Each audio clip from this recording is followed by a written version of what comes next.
having enough or not having them implemented right or whatever. So we're going to dig into that a little bit today. And look, I just full disclosure, Larry and I struggled with this too.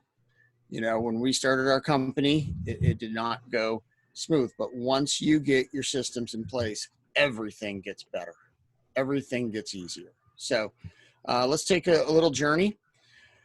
First thing, just introduce Larry and myself. Larry had mentioned we had a cleaning and restoration business for about a decade. And, we started in Larry's garage, and I had operational experience, but I had taken a job where there are already a lot of systems in place and I just had to tweak them. But like a lot of us who start a business, you get overwhelmed because you're marketing, you're doing the books, you're running the crews, you're probably doing some work. You're many hats, right? So what happens is even though we know we need systems, we don't implement them, or we don't implement them quickly enough. So Larry and I were totally guilty of that. We, started in the garage. Larry and I went out, did all the work, and everything was smooth because we kind of had our system. But then as we started hiring people and have 1 technician, 2 technicians, 5 technicians, all of a sudden that really changes the dynamic, and we'll get into how to manage that as well. So needless to say, Larry and I felt a lot of pain from not having our system. So, really what we had was a story of failure to, in the end, once we get everything implemented, we triumphed and we had the business that we really wanted to have. Now, does that mean that business is perfect and you're never there? No, that's not what we're saying at all. We're not selling a dream of you're never there. Like, if you could pull that off and you don't want to be there, then that's great. Good for you. We're talking about just having a business that runs really well. You could go take a 2 or 3 week vacation, all good. And you spend the majority of your time working on the business, not in the business. Okay. So, we mentioned our cleaning company. That's Shamrock Cleaning and Restoration. You can see Larry and I there. If you look closely at the picture, do we look happy? Yeah. Not so much, right? That was early on.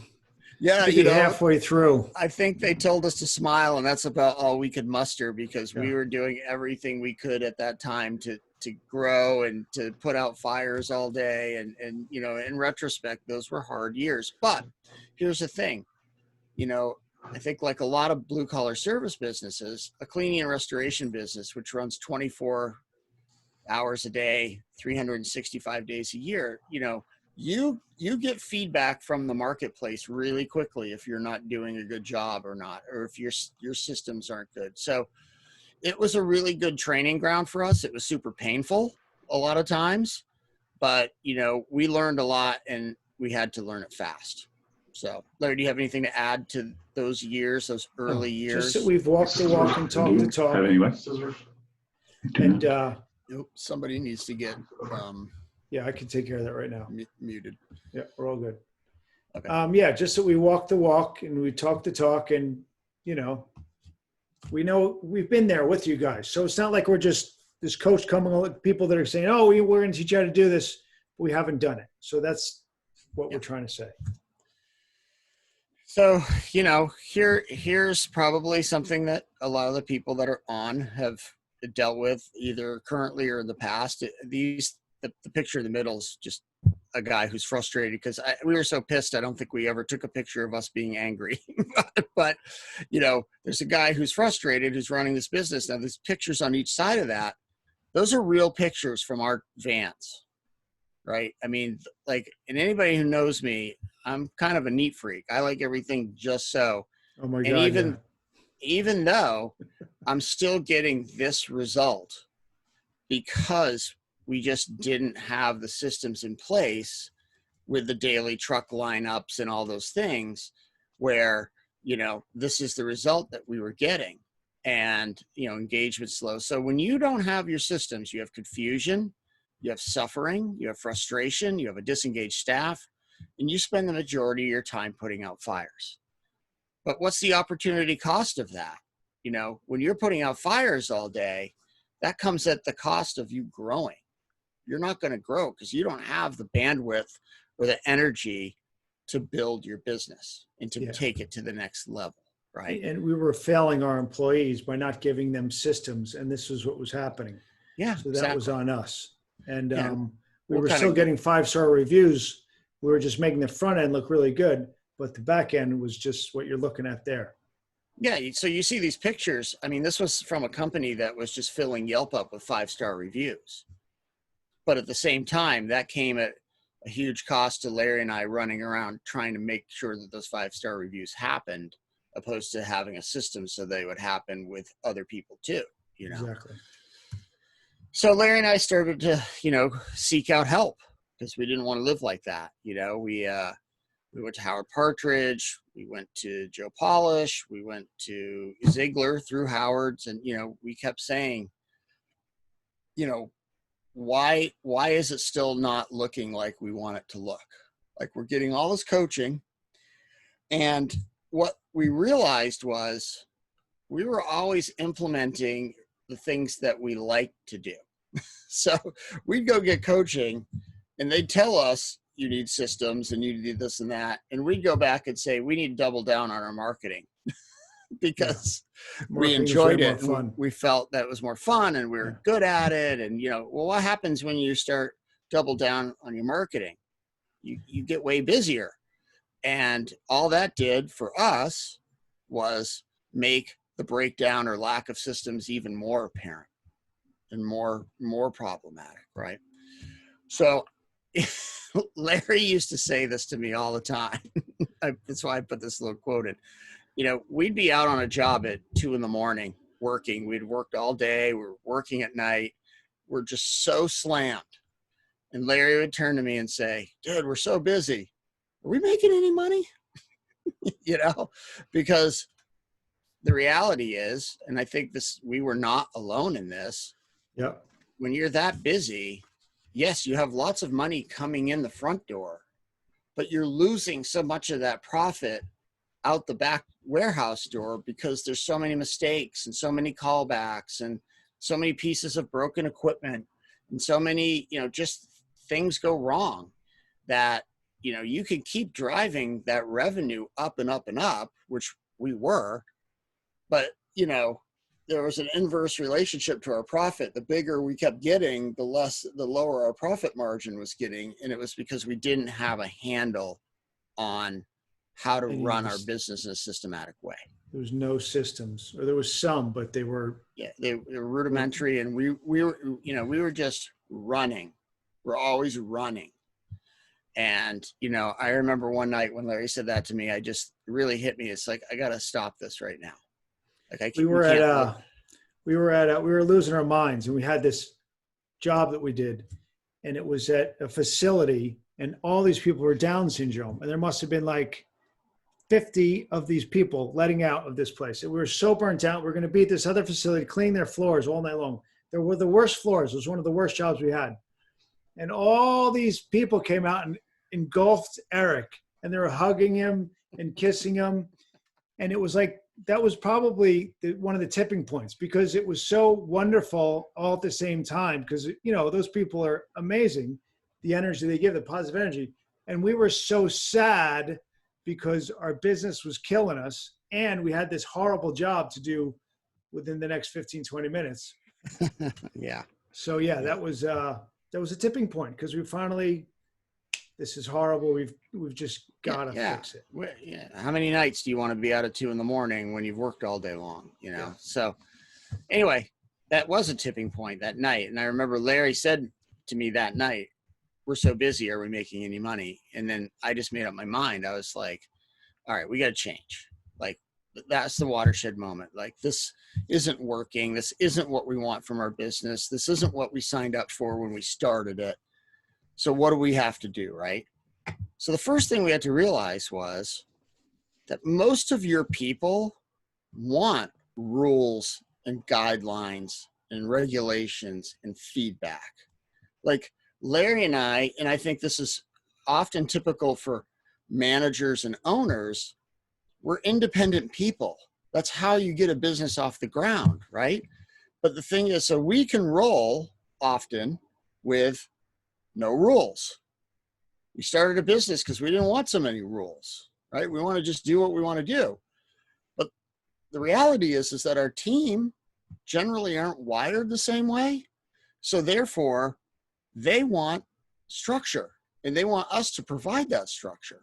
And when we don't, that's a problem, right? So without systems, here you get a lack of structure, which makes them unhappy. You get confusion. They never know what the rules are. Every day is different. Everything's different, right? Like in our kind of world, it's always different. So, they're just guessing every day what you want them to do. You get low engagement. The stress of all that bums them out. And they just get, even if they want to do a good job for you, they get like battle fatigue, where every single day is just such a struggle because they don't have all that infrastructure that they desire, right? There's no accountability. What happens? It's that circuitous death cycle that we've talked about. You hire somebody, you think they're great, you don't train them, they go out in the field and screw up all the time because they're not trained. Then you think they suck, then you fire them, and then you start over again. It's like people, it's because there's no systems and no training for that person. Larry and I lost so many people who would have been great. And it was our fault because we weren't great yet. We weren't training them in the systems. I'd always get mad. What are you doing this for? And they'd look at me like, well, what do you want me to do? Yeah. Well, we'll get to that. Yeah. Right. So you get inconsistent and poor results. And, that's where the owner is the firefighter. You get poor results, they call the company, then, you go and fix it and give them a discount and go finish the work yourself and make it so that they still love you. And then they'll give you a second chance. Well, how many times can you do that? Right. Larry tells a story all the time about how we ride bikes at night up in these kind of high-end neighborhoods above where we were doing work. And Larry used to sit and point out, we used to do that customer, we used to do that customer, we used to do that customer. Where did they go? And the reality is, when you have inconsistent or poor results, they don't go on Yelp and give you a 1-star review. They just disappear. It's that silent loss of clients that kills your business. Yep. So, we had to learn the hard way. And here's the thing. This is the key point. This is why it's in yellow. If you don't make the structure in the rules, they're going to make their own rules. They're going to figure out on their own what they think their system of work should be. So imagine a company, like if you were stepped out of your company and looked into somebody else's company, where every single person that works there is kind of making up how they think they should best do their job. Would you think that's a good company? No, of course not, right? So that's what's happening to a lot of us that don't have the systems in place fully, that wherever we leave a gap or a void, your team's going to fill it with whatever system they think is the best thing. And I'm going to guess that's not the system that you really wanted to have. So my point is, you have to make all those systems so that, do you want them involved in making systems? Yes, 100%. But you want to manage that so that everybody's on the same system, not 10 or 20 or 30 people all have their own system to do everything. Okay. But, so my point is, you have systems. It's just, were you the one that implemented them, or did somebody else, within your company? Yeah. So what Larry and I did as we started to figure this out was, there's this from the Pogo cartoon. It says, we have met the enemy and he is us.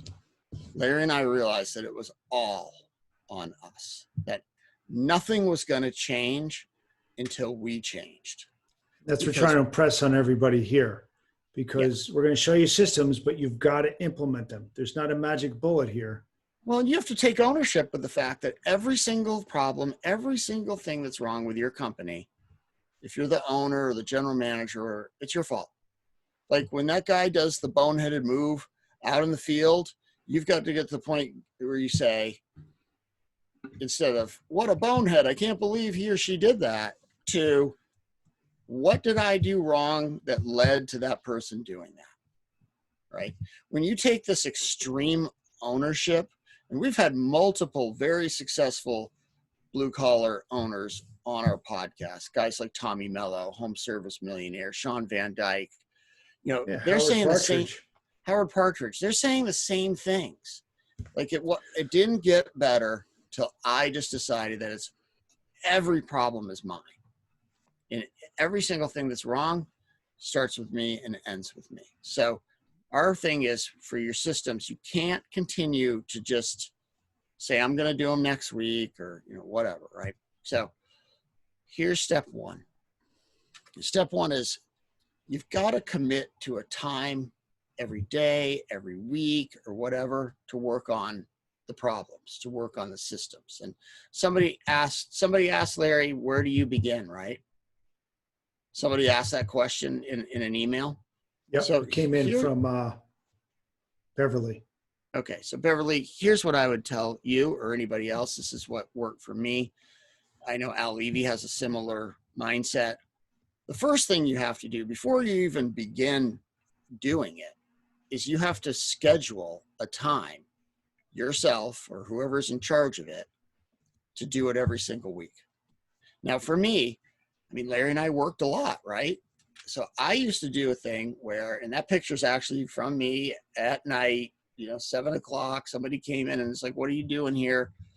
I would be at the shop from 7 a.m. till 5 or 6. I'd run home, grab a bite to eat, take a shower, change my clothes, and I would go back when nobody was there at night. And I'd do 2 hours. You just got to put it as a priority. But it was in my schedule. Yeah. That's my point. Put it on the schedule. If that was, I treated it no differently than a meeting. Like if that was a meeting, I wouldn't blow it off. Or if that was a customer, estimate or something, I wouldn't blow it off. So I put it in the schedule. So that, Beverly, would be my number one thing. You got to schedule your time to start.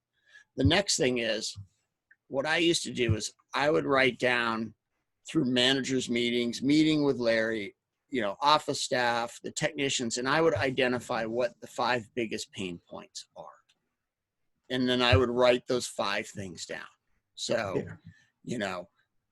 I'd go 1 through 5, but then I would take that list of 5 and I would say, I'm going to pick the one that's costing us the most money or costing us the most grief or whatever. And that's what I'm going to work on. And, and we'll talk about that a little more, but you only work on one at a time. You don't try to do 15 things. You get one done. One done equals money, right, Larry? Yep, exactly. And you got to work, because we used to try and work on more than one, and it was a disaster. Yeah, it doesn't work, right? So step 1, schedule a time for yourself to work on it and don't deviate from that. Next step, this is a picture of myself. All the way on the left is Leslie, who was our office manager. And then Ashley also worked in the office in the middle, and she was also out marketing. So I knew that I needed help to get these done. I was good at identifying the problem. I was good, big picture of realizing kind of like a loose structure of how it had to get fixed. But I had to be honest with myself that I wasn't going to be the guy that sat there and wrote out every single little step to get us to where we needed to be. So what I did was I would come up with the idea. I'd meet with Leslie and then say, Leslie, here's the problem. Here's kind of what I'm thinking of a solution. We'd have a couple-minute conversation. And then I'd say, go make a system where it's, steps 1 through 10 or whatever to get it done. And Leslie would go, and look, this wasn't her only job. She had other things to do. So it's not like you have a systems person, that's all they do. She'd take an hour here, 2 hours there, whatever. We'd set a date, like let's meet back in 3 or 4 days. And then she would hand me a system completely done. So I always talk the story about, we used to have to run to the dump with all of our wet demolition stuff. And we'd go almost every day. And we didn't have a system on how to do that. So you'd always kind of hear out of my office, I'd hear guys going, where's the truck? Which truck do I use to pull the dump trailer? do I need a credit card? Do I need cash? How do I get there? Where how do is I it? get there? And then one day, and it was like an ongoing thing. You go down the street, you bang a left at the Arco, and then it's like Yeah. the second or third right-hand turn, and then Yeah, exactly. Yeah, I heard a guy say, bro, go down to the 7-Eleven and bang a right. And I was like, my head exploded. I'm like, I can't live like this anymore, right? So Leslie came in. I said, I don't want to ever hear the dump thing again. We've got to fix this. So she, the next day, went with an iPhone, took pictures and videos, and they went from A to Z to get the truck, how to hitch it up, where to get the money, how to get there. She went to Google, made a map, and then made a whole system, put it in a binder. Problem solved.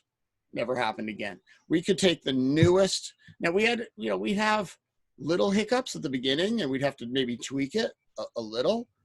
And that's what we used Ashley for. Ashley would be the person that would make sure that it actually worked out in the field. She'd go with the guys here and there to make sure whatever system, because Ashley was good at picking apart things that were wrong. So then we'd have to tweak. But my point is, it's not like we spent days and days, hours and hours every week doing it. We just picked one thing at a time and started working on that. and if you guys don't have a Leslie or an Ashley to help, just make a binder, make something, post it on the wall, create a system, and just make it start happening, and then tweak it as you go along. Yep. Listen to feedback from your team. Like Eric's saying, you had a great relationship with these ladies, and that made it work really well. Yeah. So the next thing is, and here's the hard thing, we're not going to sugarcoat this. You got to get the guys to buy. You got to get the whole team to buy in, right? And, anybody who knows disc training, which I suggest everybody go, learn about disc, there's one group called C's who are kind of your accountant, engineering types, very analytical, but also very critical. Look, they don't buy in. They don't like change, and they don't buy into things just because you said that it's going to be better. It needs to be proven to them that they're going to be better, right? So you can see here, these are the meetings that we would have. They weren't particularly long, but I would say, look, guys, we're going to do this new system to take the stuff to the dump because, and you got to give them the why, because we're losing all kinds of money and you guys are getting frustrated. And it's just too much of a pain in the rear end. We've got to have a dump run that runs smoothly that all of you know how to do, right?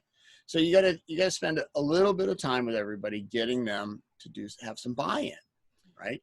And you got to follow the systems yourself. I was guilty of that often.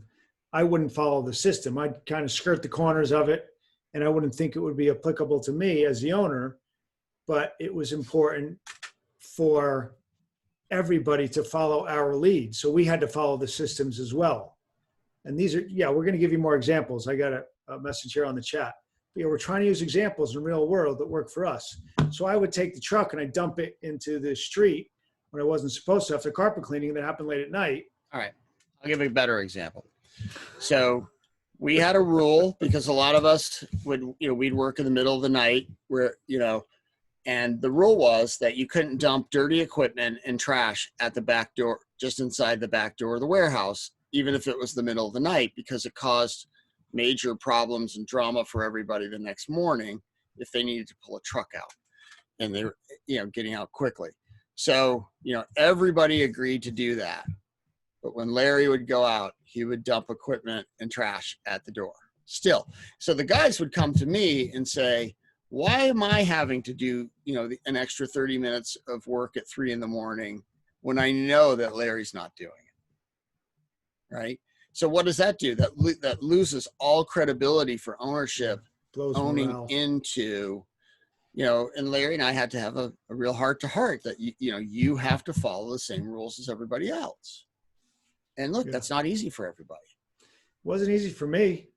It wasn't easy for everybody. You're everybody. So, so the thing is to get them to buy in, you have to buy in. Exactly. 100%. That was a huge stepping point. So next thing, we talked about implementing it. Here's the thing with implementation. It's easy to make a system. Larry can attest that I made all kinds of systems that we never got to implement, Tons. I mean, tons and tons. I had it all the way down to this is how you change the toilet paper out, you know. But the thing is that you can only really implement one system at a time, and you've got to do it over and over and over until it's done right. And you don't move on until it's done right. So I'll tell a story about implementation. So I had a client, and they had about 20 trucks and about 15, 20 guys. Oh no, they probably had 25 guys or so. And when I first got there, my job was to help them implement and start building systems out. So I just hung out for the first couple of days and just watched. So they'd have a morning meeting, and then the guys would go into the shop, and there was this huge metal bowl full of keys. Not one key was labeled in any way. So I'd sit and watch 15 guys grab a key, go out to a truck. Oh, that one didn't start it. Walk back, throw it in, grab another key. So they would lose 30 minutes a day times 15 guys just to get the keys going. So I went to a hardware store and I bought a wooden box. And then I bought little key things. This is the same system that Leslie and I made at Shamrock, where, you know, there's a little hanger that says truck number 1, number 2, number 3, number 4. And then we'd also have little hangers that would say Eric, Larry, Tanya, Matt. So when you would take truck number 1, I would take my Eric thing and put it in that slot so that we all know that Eric had the keys. So if Eric pockets the keys and goes home, we know who to call. So the next couple days, the owner comes down and sees this and kind of has a fit. And he said, well, you know, I know which every key in the bowl is, you know, and I'm like, well, nobody cares that you know that what every key in the bowl is, because I had done the math. They were losing $29,000 a year in labor costs trying to figure out who's taking what keys. That doesn't count grumpy technicians. Yeah. And, you know, we were talking about confusion and battle fatigue and frustration to have these guys do this every single day. So my point was, I didn't allow these guys to move into building any more systems until they got the key thing 100% down 100% of the time, you know, and it works well. So once you have that down, then you move to whatever your next pain point was. But, you know, in that scenario, you could just easily do the math and realize how much money they were losing on the easiest thing in the world to fix, right? So you've got to pick your systems carefully and then commit to fixing them all the way before you move on.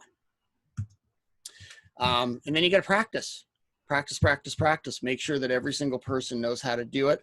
It will be hard at first with the people that you have now, but as you start bringing more people in and they're doing systems and they have structure, the new people won't know what it was like before you had systems.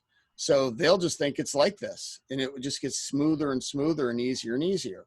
So I have a picture here from our warehouse, and we used to have a problem, and I know we have some water damage guys on here. When we'd get a big job, and the guys would call from the field and say, we need extra equipment. We need more stuff. That in the past had always haunted us because, you know, we didn't have a system for how many things they need, in what way they put it on the truck for the delivery over to a job site. You know, it would always be kind of chaos. You'd see the warehouse guy just wandering around. So we started working on getting intel from the field. And then we had a system of how we stacked equipment. So in this picture, I'll just walk you through it. There's a rhyme or reason to this. We knew that the air movers were the last things we were going to set, the last thing we were going to use. So they went in the truck first. Then the next to last thing were those dehumidifiers that he's leaning on. And then if you look to the right, there's several buckets and there's some trash cans. The trash cans were for the dehumidifiers if there was no drain to run in. And then there's trash bags and personal protective equipment in those bins, because those would be the first things guys would need as they go off. As soon as we implemented a system like that and we're doing it every single time, everybody's life got easier. Every job got smoother. Our job costing numbers are cost of goods sold went down, labor went down because we're doing it the right way. But we had to practice this over and over and over and over to get it right. So you have to commit to that. And it feels at the beginning, and Larry will attest to this because he used to grind me on this. It feels like you're losing or spending too much money at the beginning. You know, it seems slow. It seems like you're investing, and it's an investment. It seems slow. And I'd have to sit there with Larry and placate him because Larry's a bit of a bean counter. And he'd be like, why is it, taking so long to do this and that? And why do we keep practicing these things? But then Larry, you can back me up. As we got them implemented, we were making more money than we ever had because everything started to run better. Yeah, the system, everybody followed the system and it went smooth. Once everybody got it down, it was good. But the learning curve kind of made me crazy. But in the long run, bada bing, works great. Yeah. I can't say this enough. It's an investment, just like anything else. It's an investment in your time and resource. Okay, and the last step is just you never stop perfecting, because the systems that worked with 5 guys might not fully work at 10 and definitely won't work at 20. And you'll probably have to change again for 30. So as your company grows, you will probably outgrow those systems or have to tweak those systems based on work volume, how many people are running in crews. Just things change. So you can never look at it like, oh, I'm done with my systems. I did everything. I'm all good. It doesn't work that way.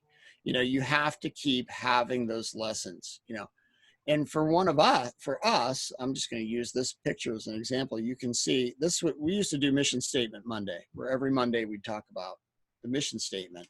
But what we would do is we'd talk about portions of our mission statement and how those related to our systems. How, by having better systems, we were better able to fulfill the mission and to get the customer and the team what they wanted out of it. Yeah. Why the systems were important. It's pretty much what Eric was good at explaining, why this system is important to me and to everybody else. It's going to take a little bit more time. It's a little more effort, but once you get it down, everybody's going to be happier. Yeah. Oh, okay. Yeah. I get it. Okay, cool.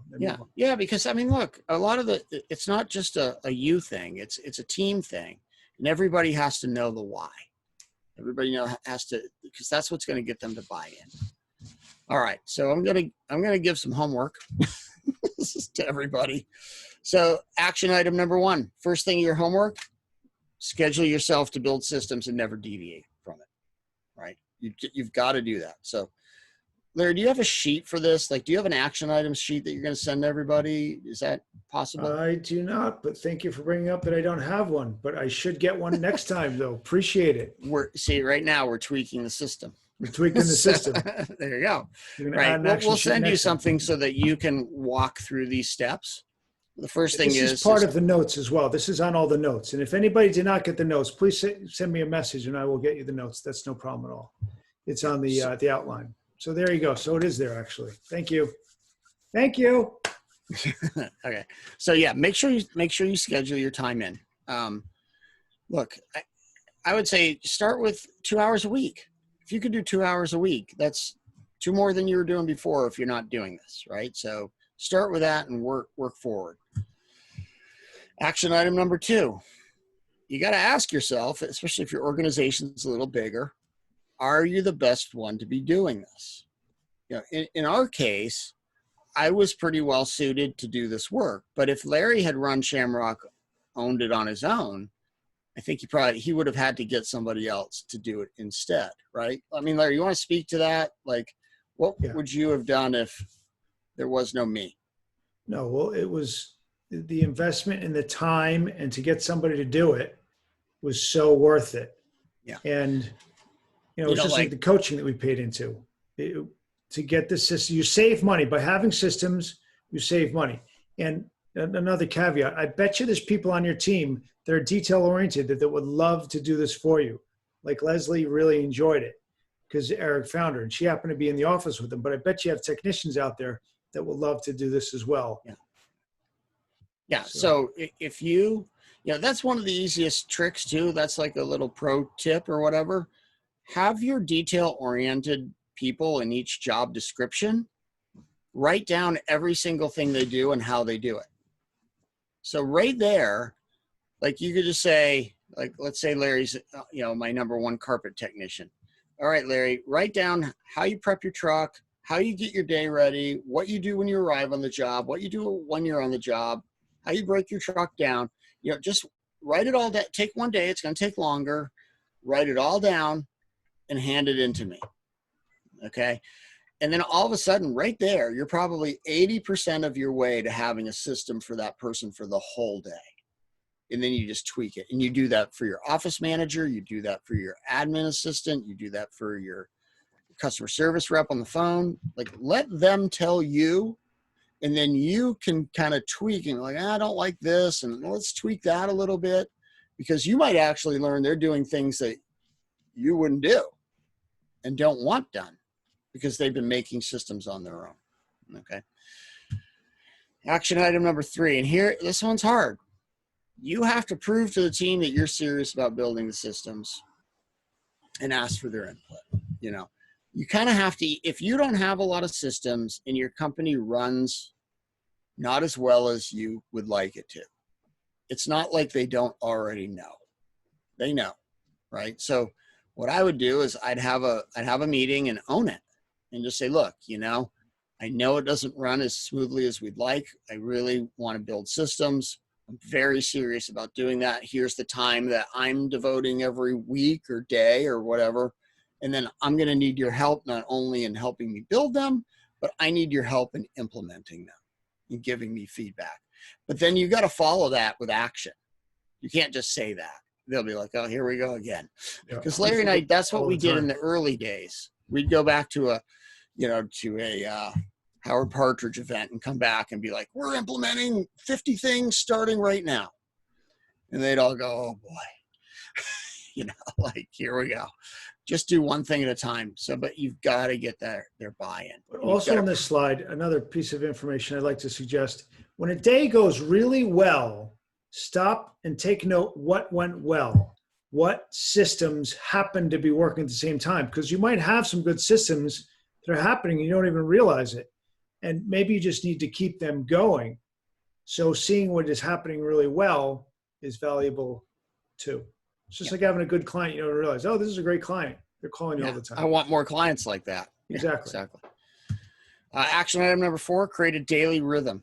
Larry and I talk about that rhythm. We didn't really call it a rhythm. We had Brett Gilliland from Elite Entrepreneurs. He was on our podcast and he started talking to Larry and I about rhythm.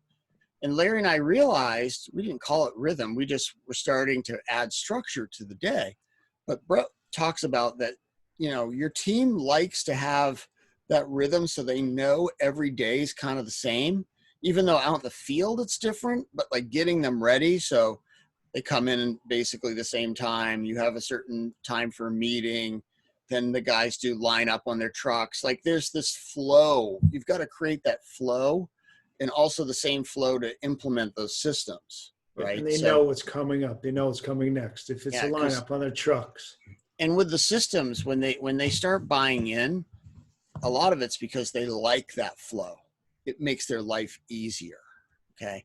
So you can't have it so like every single day is totally different from any other day. Like every day can't be, what's that movie, Larry? 50 First Dates? Yeah. You don't want it that. You don't want 50 First Dates. We've been there. Oh my gosh. We had more than 50. Yeah. Hang on a second. Really quick. Go back. I want to talk about the lineup. So what we used to do is we have the guys a checklist, which I'm going to give to you guys. Do you have the checklist in here, Eric? I have a couple. Yep. Okay. So we're going to give you a checklist. We'd have the checklist. We'd go to the guy's truck and say, listen, this is your checklist for your truck. Make sure everything is on your truck. And the carpet cleaner would go to his truck and he'd check off all the boxes and he'd come back and he'd give it to me. And so the system's being implemented. But this is where the accountability would come in. I come in, okay, cool. Well, give me your checklist. Let's go check it. And the rhythm of checking it is important as well, because after I went through it, they'd be missing all that stuff. They just check it and they just move along. He'd be missing a wand. We'd have to send somebody out to the site to bring him a wand. He'd be missing antimicrobial. We'd have to bring antimicrobial to him. It'd be on the checklist. Or he'd be missing his stair tool. well, you just checked it here, didn't you? And I'd get angry. So instead of, and that didn't help either. So just say, you got to Gotta give you say back your that list. isn't productive. No, it wasn't very productive either. So the rhythm of doing correctly so that the implementation and the accountability is an easy process. Yeah. And we'll have that sheet for you guys as an example coming up as well. So, I talked about this earlier. Begin with the biggest problems first and don't move on until each one is fixed. And I'm going to move on quickly to this. So, Larry was just talking about one of the biggest problems that we had in our business was making sure that every team and their vehicle had the right stuff on the truck, and that it was clean, and that it was in working order, and that they had the right chemicals. And, we wanted to make sure that we weren't going to have to take somebody out of the office and drive 30 minutes each way to deliver them something they didn't have because they didn't do the checklist right. So here, this is just an idea, and this is kind of what Larry was talking about. Our goal was that all trucks roll out with everything they needed, right? So this is for a carpet truck. And then this was a laminated sheet. The thing that you see right here, it actually was front and back. There was more to it than just this, but we're going to send this to you and you guys can use it, just like as a template for something you want to do it with. But the guys would have a laminated sheet and a little dry erase marker, and they would have to go down. And then you can see on the upper left, they had tasks. So all the tasks that they had to do to get their truck ready. And then they had to go through all their equipment and make sure it was in working order, and they had to clean it every day. And then they had to go check all of the chemicals that they were going to use so that they made sure that they had that, And, here's the thing. And I was horrible at this, and I had to have Larry and Leslie and people. Like, I can make the system, but I was never the guy that was going to go from van to van to van and check like that. It just wasn't my thing. It was too monotonous for me. So we had a morning lineup system that didn't involve me at all, where we had people making sure that every single truck was stocked with what it needed before it went out. And then, restoration guys had different checklists, and, the guys doing area rugs had different checklists. So, you have different vans and all that, but this is something that we used. And then you need to track your results too. And, look, when Larry and I, before we sold, a lot of CRMs weren't quite as capable as they are now. So we probably do this digitally now, but we wanted to make sure that we knew that we were making money on every job. We didn't want to have to ask that question, are we making any money anymore? We wanted to know whether we're making money on a per job basis. Even if it was just a cleaning job that was an hour and a half, I wanted to know what the numbers were on that. So we had job costing sheets that they had to hand in every single day. So we're using carpet cleaning today as an example, but we tracked the same thing with restoration we could actually track it in the CRM then. And, drive time, gas level, what they were cleaning, how many square foot, what their production per hour was, what products they were using, what the cost is, labor burden, so that at the end of that job, I knew exactly what the result of that job, how much money, did we make money, did we lose money? And then we would actually go over these numbers with our guys. This was publicly displayed, so they had some accountability to say, no, my job's come in on budget. Yeah. So you've got to track the results, and our results, the more systematic our business became, the better they got. Yeah, so that was the big thing. You figure out your KPIs in your business and you track them. You track them in a system. And it's so much easier. Everybody buys into it and explain to everybody why, and that system goes wonderful. Well, and also when you get them involved in it, and that they want, Larry, our guys would come in the next morning because the office would get there earlier and be posting their numbers from the day before. The first thing they did, because there was a scoreboard, and that was a system for us, they would go right to that board to see what their numbers looked like yesterday, because they wanted to feel proud that they did a good job. Yep. And, we didn't criticize heavily people that were having problems. All we just knew was that we needed to work with them. We needed to get them better, right? So last action item, look, if you're struggling with this, you got to go to get some outside help, right? If this is just not your thing, you've got to get somebody to help you. So we have a couple systems to start with, right? We had mentioned Al Levy, the 7-Power contractor. Al is like known in the blue collar trades as the godfather of systems. I mean, this guy, his systems are just unbelievable. He has a thing, they're actually rebranding it now, but it's called build your own manuals. And what it is, you're not really building them. He's got a manual for everybody. He's got a manual for your CSR. He's got a manual for your service manager. He's got a manager for one for your technician. He's got, in the full package, he's got 29 manuals basically built out to run every single aspect of a blue collar service business, right? So it's pretty cool. And then Larry and I, we actually are affiliates with Al's program, so full disclosure. But if you did want to get that by coming through us as affiliates, you pay a lot less than you do like the retail price. So if you went to Al, you're going to pay retail for these manuals. If you come through us, you actually get a pretty good break. So Al has 2 packages. He has basic, and basic is basically customer service rep, dispatcher, and technician. He calls that the triangle of communication if you read his book. And he feels that's just the basic part of starting. If you can get CSR, dispatch, and technician down really solid, you've probably knocked out half your problems right there, right? So that normally is $24.99. And if you come through us, you can get it for $22.49.10. And you get those manuals, and then you get a video course on how to implement those. Okay. And then obviously, I can help with that as well. If you want additional coaching, we can do something with that. Now, the other one is the all access. So, if you're a bigger company, and you have a lot of trucks and a lot of guys and maybe multiple locations, basic's probably not going to be the right fit for you. So I think kind of smaller company, maybe up to 5 trucks, 6 trucks or something, basic might be the ticket. And if you're getting past that, you probably should be thinking all access. Now, granted, it's more money. It normally is $99.97. With us, it's $89.97.30. But that gets you all 29 manuals. And in addition to that, that gets you 6 30-minute training sessions with Al.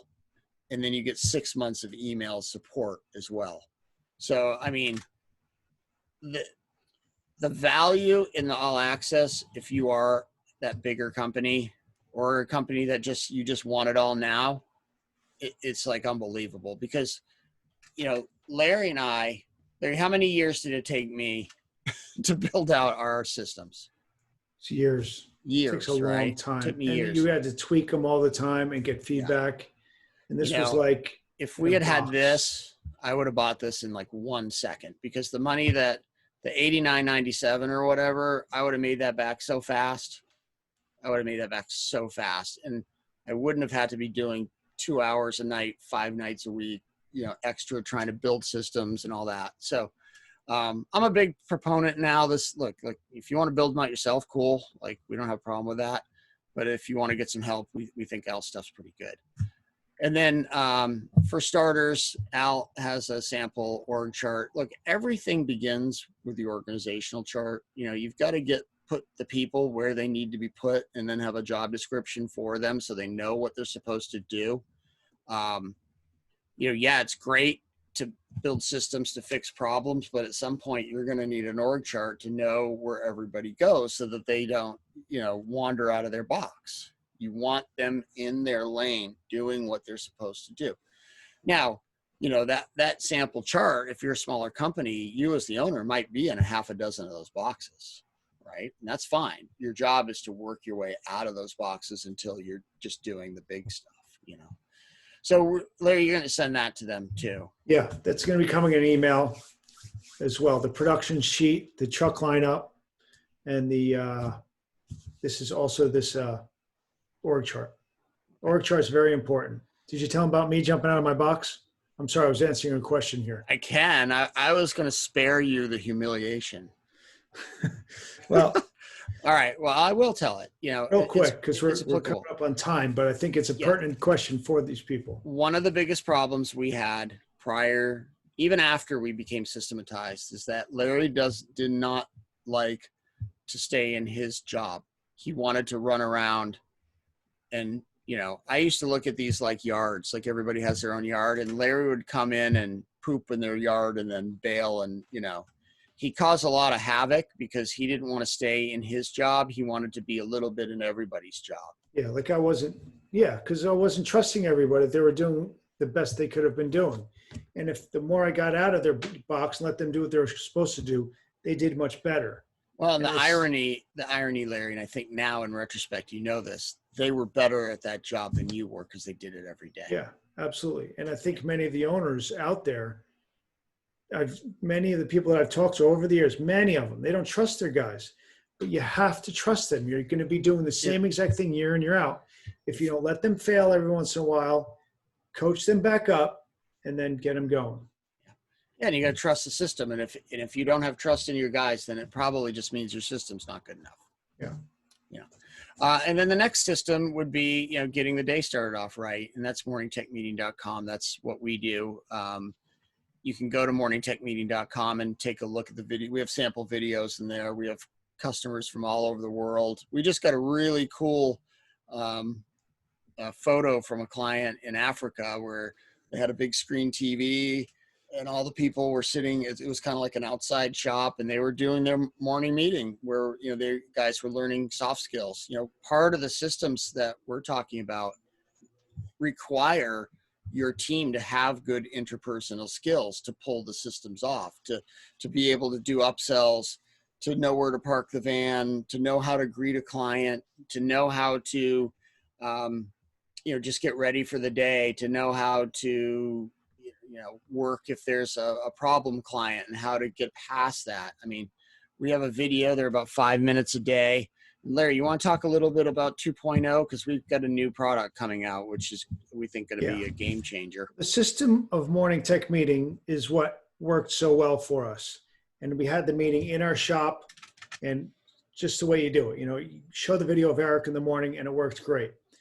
With COVID and the feedback that we've gotten with many of our clients is A, everybody doesn't come to the shop every single day. And B, the COVID problem, everybody is not going to come to the shop even if you want them to.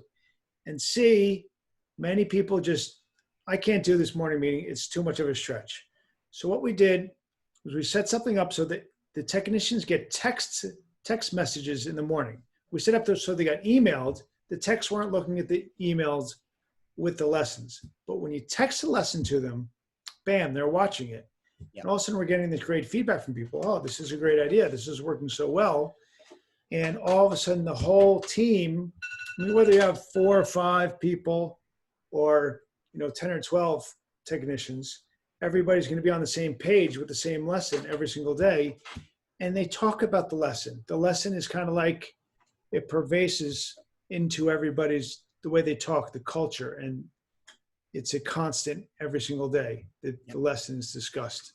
Yeah. So, you know, now you'll be able to, if they don't come in and they're just on a job, the lessons are about 5 minutes long. It goes right to their phone. They can watch the lesson. Look, the best system is if they can meet in the morning. That's the best, right? We're not going to back off from that. That would definitely get you the best results. But this is, you know, look, for a lot of people, that's just not possible. So we think 2.0 can really can help. And then in 2.0, we have a success path where these guys work to get certificates from one level to the next. And then as that level, you know, at the foundation level, they're just learning the basics. And then as they work up to apprentice and journeyman, they're becoming, you know, they're so ingrained with the skills that they need that they start taking stuff off of your plate. And by the time that they're a master, we want them to be able to basically not only run their own truck, but then run some of the guys kind of like a field captain as well. You know, that they have those skills and that ingrained in your culture. That when we got to that level, that's when we were firing on all cylinders, when we had multiple technicians who had been through enough training that they could just run everything. on their They own. would help create systems, they'd support the systems, and they teach the systems. Yep. So they were great at, developing, implementing, and having people accountable. So the systems went great with that. So, I mean, here's the deal. It's $39 a month, super cheap, and that's for everybody. That's not per person. That's for your company, right? Doesn't matter how many guys you have. We go straight to your team's phones via text so that they can watch these. We're working with developers so that they can take a quiz on Friday on their phone, and then you would get the stats from that to make sure that they're passing and that they're engaged. Yeah, we sent out a quiz already. A quiz comes, but it's not on the phone yet. Hopefully in the next couple of weeks. Yep.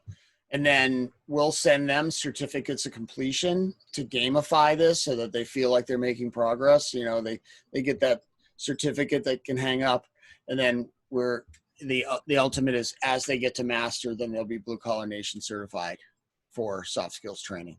And then I believe, Larry, we're going to send them patches for their uniforms. And maybe something more cool than that. Eric likes patches. I like patches, but patches. We're figuring that out now. So anyway, it's $39 a month, but we have a quick webinar deal since you guys were nice enough to come in the middle of the week with us. So we are going to lower the price to $29 a month, and that will lock you in, because when 2.0 fully rolls out with all of this texting, the price will go up from $39. But if you guys get it today, we'll do $29 since you were cool enough to come, and then you'll just lock into that price forever. So, to get that much training, I mean, the amount of training I had to do to be able to teach these guys and all the years it took to kind of perfect that system, $29 a month, I think, a pretty darn good deal. This was just, I'm sorry, real quick, Eric. This was just emailed to everybody as well. So check your email, please. Okay. And you can see that you've got all this information there right now. Yeah. And then Larry, how does it work? Once they sign up, you have like a form, and they send you the form with the phone numbers for all the technicians. Phone numbers. Yeah. I get them in there immediately, and the text we have start getting videos to teach you how to get up and running as well. Yeah. So, and then obviously we already went over the pricing for Al, and I already explained that. So if anybody has any questions about the Al Levy stuff, I'd be happy to have a Zoom call with you, and I could go through the whole thing. It's hard. There's so much stuff there. It's hard to go through that here. But if you're interested, Larry will send you my calendar link, and then you can just sign up, and we can just get on a Zoom, and I can kind of walk you through the website and all that good stuff if you want that. Yeah, I've got at the bottom of the email that I just sent out, there's a link if you want to talk to Eric. Hang on, Eric. There was another gentleman that sent in a message earlier about a question we spoke about, and we didn't address it yet. Filled out the form. Tom was talking about currently working on an accounting system. What resources do you guys have that will help me streamline my accounting tasks? And I'm sorry, you can finish what you're doing. We've got to get to that question. See my eye, I'm bouncing around. I'm not sticking to the system. That's okay. Well, a few things. I mean, number one, I'll be the first one to say that Larry and I are not accounting pros by any stretch of the imagination. What we did in our business is, at the time, we went to Ellen Rohr and hired her to help us, and we hired a bookkeeper, and we used Ellen's system, and we just followed that system to a T, and it worked really awesome. So I would say this: there's accounting systems in Al Levy's all access manuals for a service business. There's a lot of them there, accounts payable, accounts receivable, controller, all that stuff. Right. But you can get Ellen, but now to get a hold of her, you have to join the inner circle through Howard Partridge, because that's, I believe, the only way you can get to Ellen's help. And then there's also another guy called Sean Van Dyke who wrote a book called Profit First for Contractors, which is a takeoff on Mike Michalowicz's book, Profit First. And that might be really helpful too, because there's a whole army of Profit First accountants and bookkeepers that work that system.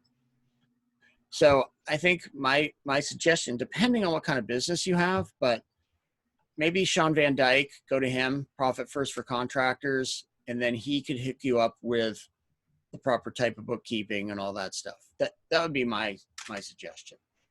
But for us, we went to Ellen at the time. Ellen Rohr has books, so it's probably ellenrohr.com, I would guess that, and you can get the books there as well. That's the system we used. Yep. So yeah, that was one of the questions. Does anybody else have any more questions that you want to type inside of the boxes here? I have a question here asking about morning tech meeting and how long are the lessons? And Depends on the subject matter, but they generally run 5-6 minutes a piece. I would say that's the average. and you I can mean, see, sometimes if it's a really long one, it would be 7, but it's quick. yeah, And look, here's the deal. I give the same lesson, like over the course of a year, they'll get the same lesson multiple times with different stories and in different ways. Because just like an athlete like Kobe Bryant shooting foul shots every day of his life, even though he's like one of the best players in the world, it's having that repetition. And it's the same reason why the lessons aren't long. Like you just do a little bit a day. And that, if you do too much, they don't absorb it. So you want to do tiny little bits of information every day of the week. yeah. And you can see some of the, if you go to our website, there's sample lessons there. You can see some sample lessons. We didn't put any on right here just for time constraints. And I know we're going after 12. If you need to take off, that's okay. I sent you links to everything that we were talking about, but we have other questions coming in here as well. Asking about the trucks. I was asking a question from Sandy. Do we do our truck lineup at the same time of day? So why don't you answer that, Eric? Well, yes Is it and no. staggered? Yeah, yes and no, because our business, we often had night jobs. If it was flood work, we basically started at the same time most every day. And I mean, unless it was the guy that was on call at night. But so in the morning, we'd get all the restoration trucks out, but our cleaning department had staggered times. So what we would do is somebody from the office, everybody was cross-trained to be able to do lineup that worked in the office. So when a team came in, say at 2 p.m. to go out till midnight or whatever, they would do lineup with somebody in the office doing lineup for them. So no, we didn't let them just go out no matter, if they started later. We always had somebody there that would hold them accountable. I think what she was asking, and this is how I answered it, if it all happens at the same time. It was a little bit of a zoo. A bunch of restoration trucks are throwing equipment in theirs.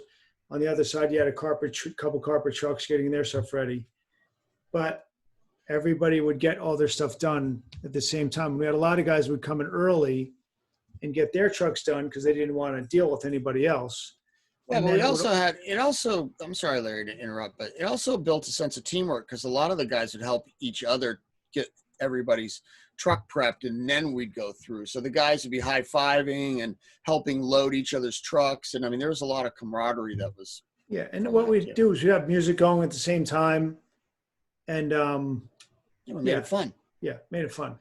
And look, we had a production meeting every morning, so every guy knew not only with his checklist, but then he'd get like maybe a side checklist of things that were pertinent to that day's job. So they never didn't know what should load. So yeah, it was a zoo in the sense that everybody was moving and making it happen, but they all had their roles to get stuff ready. And also part of that system was at the end of the day, they weren't cleaning out the trucks and loading them up. They were just loading them up because the end of the day, you had an end of the day system to clean out the trucks. Yeah, I had like the same form that you saw me put up for getting a truck ready in the morning. We had a PM form for everything they had to do at the end of the day to break it down so that there weren't going to be problems the next day, or if somebody else was going to take that truck that night. Because a lot of times we would have another crew would come in and use those same vehicles for a night shift. Yeah. If another carpet job came in or if a random flood would come in, you'd have to be able to go. So you'd have to break down your truck in the evening. But yeah, everybody working together made it was a good point. Sandy said it was a very good point. And what was cool, that a bunch of guys would come in earlier and they'd help each other load up each other's trucks. Yeah. Daniel would come in and he would help Mike, and can't remember a couple of the names, guys. It was just sense of team. You know, lineup wasn't some like militaristic thing that everybody was scared of and all that. That wasn't what we were trying to do. We were trying to foster team. So lineup was fun. Larry was blaring the, you know, whatever music those guys liked. They were getting those trucks ready. Everybody was moving and shaking. I mean, we made it like a good time. Another question. But it all went out right. Yeah, would have to go out right. And people would be accountable. We'd still be checking the trucks. Andy would be checking all the restoration trucks. Myself or Leslie or Eric would be checking the carpet trucks, because it would kill us. They'd be out at a site and they'd forget something. If it was close, you'd be, oh, thank goodness it's close. And then but that's just like burning money. It was always something obvious. The guy would forget the wand. Ugh. Right, anyway, I got question. Do you guys do reconstruction as well? And did you have a subcontractor system for the repairs of the property? For a while, we did reconstruction. We did it in-house, and then we just moved. We were much more of a mitigation company, so the answer really would be no. And we had 3 companies that we would turn the recon over to, and we did not manage them. We had one guy, he had it when we did it for about a year. We had a partner for a while, and he had a corner of the warehouse with all the reconstruction area. And he had his own system for getting people. Yeah. And his name was Jay. And he would generally have a system for getting all their supplies. With reconstruction, you're going to have a lot more pieces to build. But but is that Matt's question? Is that from Matt? Yeah. Yeah. So, but the answer is no. We don't currently have that system. No. So, Sorry. Wasn't our business model. I got another question texted in about the morning tech meeting. When do the meetings go out, and when do they meet with their people? I guess this one person wants to try it in-house. So the meetings get sent out every day, 5 o'clock in the morning, depending on your time zone. It's like they go to South Africa, England, and we have one in the Caribbean as well, a couple clients in the Caribbean. So they go out in the morning at 5. So is it like if you're in America, Larry, if you're in East Coast time, it's 5 a.m. and Central's 5 a.m. It's all based on where. Yeah. So it's to get there early enough so that it's probably before you start. Yeah. And then they watch the meeting, and what the feedback we're getting is that the distant guys that are texting them, that are watching the text lessons, are communicating with the guys in the office. Hey, what was the feedback in the office? What did everybody say? Because there's going to be a short discussion afterwards. You don't want to have a 20-minute discussion. You want to have like a quick 2 or 3 minute discussion about the lesson, because everybody's going to have some input on the lesson. And can I make a point? I'm sorry. No. Thanks. Good. We understand that not everybody's going to be there every day. Like, we couldn't get every single person in the room every day. That's how morning tech meetings started. We started pumping in the lessons to the guys who were out in the field early. So the point is that I'm trying to make is you have to, at the same time every single day. For us, it was 7:30. At 7:30 every single day, we had that meeting, no matter if there are 30 people there or 3 people there. It didn't, but we were getting guys on FaceTime. I think we used FaceTime at the time or something, or Zoom, to come in on the meeting if they could, if they're in the field, because they didn't want to miss the meeting, to what Larry was saying. And if they did miss it, they would be asking all the other guys, so what happened in the meeting? I don't want to fall behind. Yeah. And that's everybody. It was a camaraderie thing. So when everybody works on the systems, it makes it smooth. I had a question coming in here about setting a time blocking. This person's an early morning person. So speaking to that for myself, I get up real early every day. I get up at 4 o'clock every morning, and I do my time blocking then. I take care of the things where nobody can bother me. Kind of like Eric did it at night after everybody left. I'm up in the morning. I'm figuring out the bigger What things. what's the exact question about time blocking? How to do it, or Time when to block do to it? figure out the problem with your systems.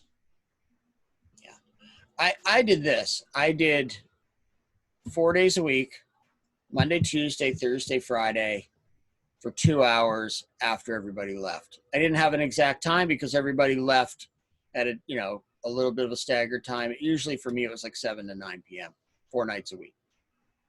I just didn't deviate from that. Yeah, and that's the whole thing. The systems thing is the creating the systems, finding time to figure out the systems you need and creating them, make them implementable and implement them. And then hope you have people hold them accountable, including yourself. And it's this huge development thing. All of a sudden you get good at that and it makes things easier. Do we have any more questions coming in here? Let me see. We have Joe in Texas. He liked the meeting. He was very happy. Appreciated the webinar. I've got a couple of emails coming in. Hang on, let me check these real quick. And my phone's blowing up as well. All right. Well, we've had everybody, Larry, for like an hour and 20 minutes. We should probably land this plane. Okay.